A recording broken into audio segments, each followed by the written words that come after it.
হৃদয়ের উপপাদ্য পর্ব 10। মহিলা আর কিছু বললেন না। হাতে থাকা লাঠিটা নিয়ে হাঁটতে হাঁটতে চলে যায় দৃষ্টিসীমার বাহিরে। পান্না বেগম রিকশায় উঠে মেয়েকে শক্ত করে জড়িয়ে ধরলেন। হাতে থাকা কাগজটার দিকে, যেখানে অতীন্দ্রিয় সাধক বলে একজনের ঠিকানা দেওয়া, একবার তাকালেন, আবার মেয়ের দিকে তাকালেন। মেয়েকে নিয়ে তার সব সময় একটা ভয় কাজ করে। সারাটা দিন দ্বিধার মধ্যে দিয়ে কাটে পান্না বেগমের। সন্ধ্যায় শাহাদাত হোসেন বাসায় ফিরলে সবটা বলেন। শাহাদাত হোসেন বলে, কোথাকার কে কি বলেছে আর তুমি এটা নিয়ে পড়ে আছো? মহিলাটা হয়তো পাগল, আর তুমি তার কথায় নাচছো। আরে তুমি বুঝতে পারছো না, উনি হিয়ার সব কথা বলে দিচ্ছিলেন। তাহলে সমস্যার সমাধানটাও বলে দিতে বলতে। শাহাদাত হোসেন বিরক্তি মাখা কণ্ঠে বলল কথাটা। পান্না বেগম বলল, আমার মনটা কেমন করছে, চলো না আমরা কালই যাই একবার ওখানে। দেখো, আমাদের পছন্দ না হলে পরে ট্রিটমেন্ট করাবো না। শাহাদাত হোসেন বলল, আমার এসব ভালো লাগে না, তুমি তো জানোই। তখনই হিয়ার ঘর থেকে চিৎকার ভেসে আসলো। ড্রয়িং রুম থেকে দুজনেই দৌড়ে গেলেন। পান্না বেগম মেয়েকে জড়িয়ে ধরলেন, কিন্তু হিয়া তাকে ধাক্কা দিয়ে সরিয়ে দিল। চুলগুলো এলোমেলো হয়ে আছে পুরো।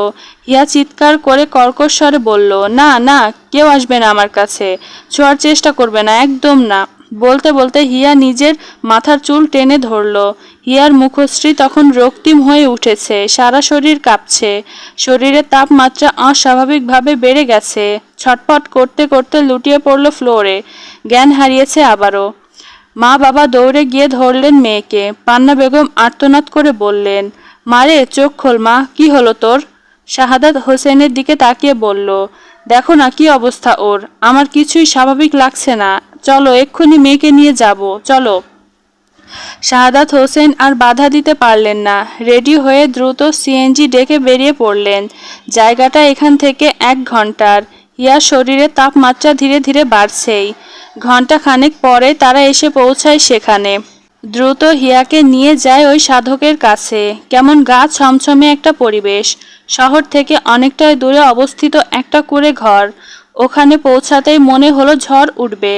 আশেপাশের গাছগুলো নড়ছে, যেন কোনো এক অশুভ ইঙ্গিত। ধূপের ঘন ধোঁয়া, ঘরটা যেন দম বন্ধ হয়ে আছে। কুপি বাতির শিখাটা হঠাৎ নীল হয়ে স্থির হয়ে গেল।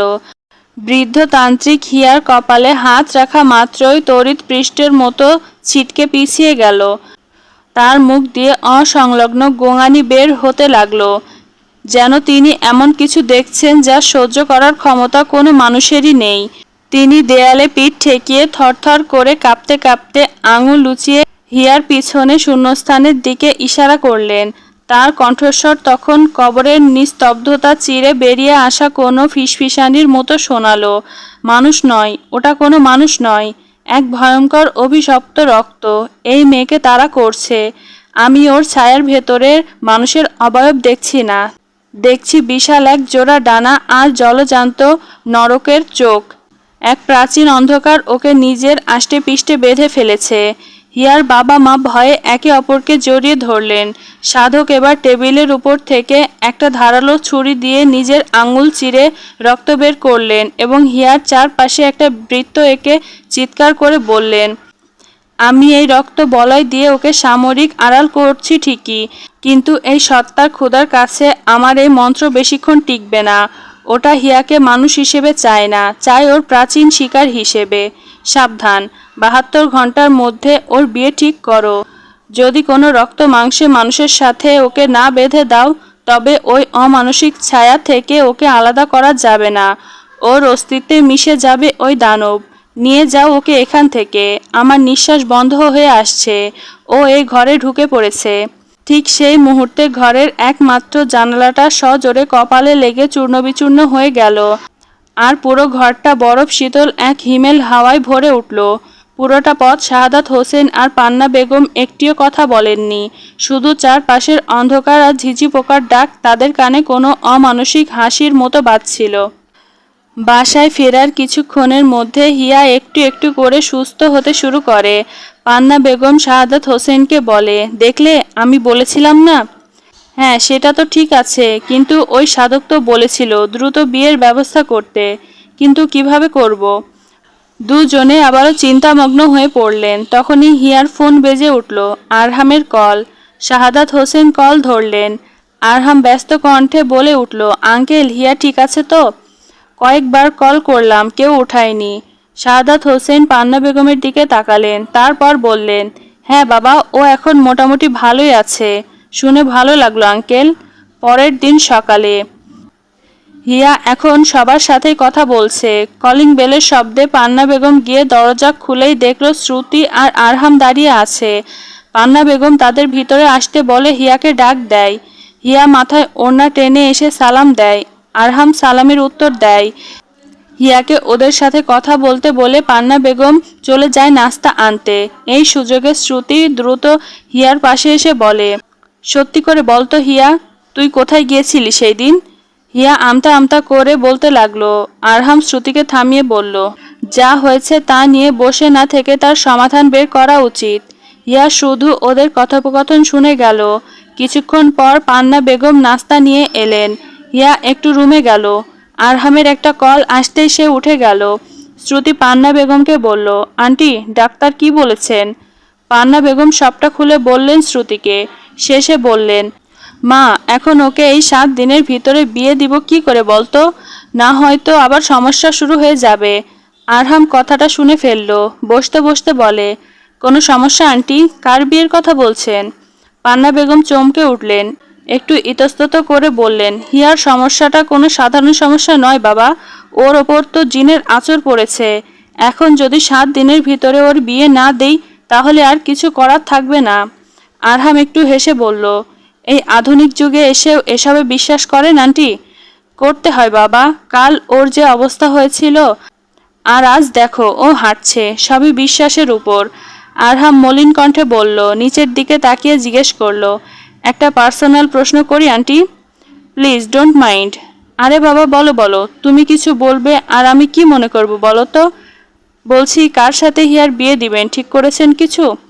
পান্না বেগম চিন্তিত স্বরে বললেন, আসলে তো ও পড়ালেখা করতে চায়, তাই আমরাও এই বিষয়ে কথা এগোতে চাইনি। কে জানতো এমন কিছু হয়ে যাবে।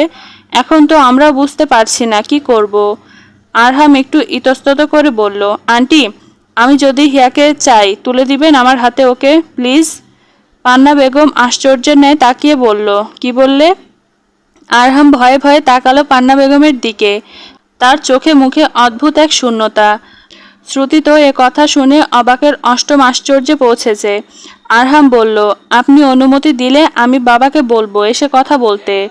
পান্না বেগম বললেন, আমি হিয়ার বাবার সাথে কথা বলবো। আচ্ছা আন্টি।